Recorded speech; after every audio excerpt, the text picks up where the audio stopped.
i whakamahua siwi whaingani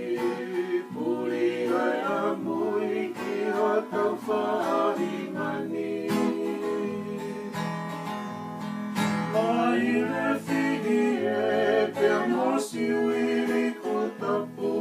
ko e ka whani kua kona uhu pe ahangu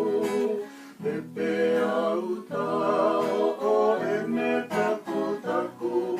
o ngonai whakawhoa pe a lau aitu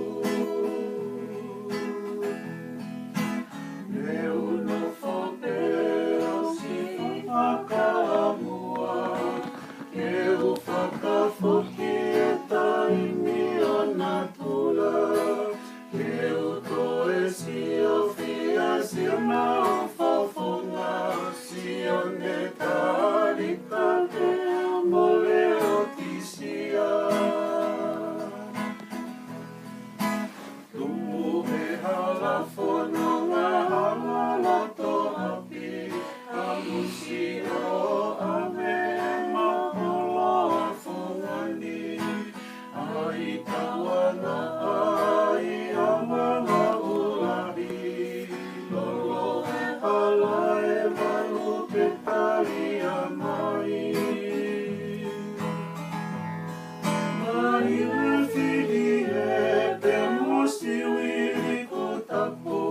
ko e ka whani kua kona uhu pe ahangu e pe au tau o ene taku taku o ngonai whakawhoa pe a malau aitu mai ne moonia e kua kesi i hela whai whatongia o siki a merenga tupu pea kia si honga alo o wha ka whoki atu si o tō kakawa si honga whakamole mole nā kua uhanu ka koe o whai loto ku tai whie mamotu wala mai o maua tu aki nā utolu ke whakawhea ke taloni o e hau ai le whihi e pia mosi wiri ko tapu ko e ka whani kua kona uhu pe ahangu pe pe au tau o e me taku taku o ngonai whakawhoa pe a malau aitu tumu he hala whanonga hala roto hapi a musi o ame e maholo a whungani mai tawana ai amanga urahi lolo hala e malu ke tari a mai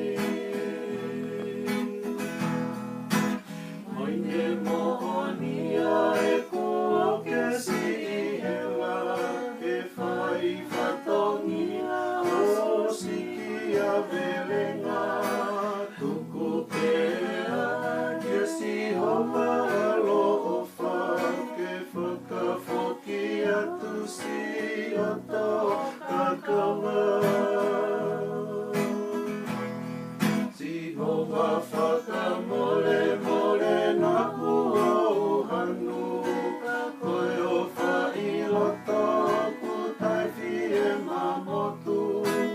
ala mai o maua tu aki nā utolu whakawhea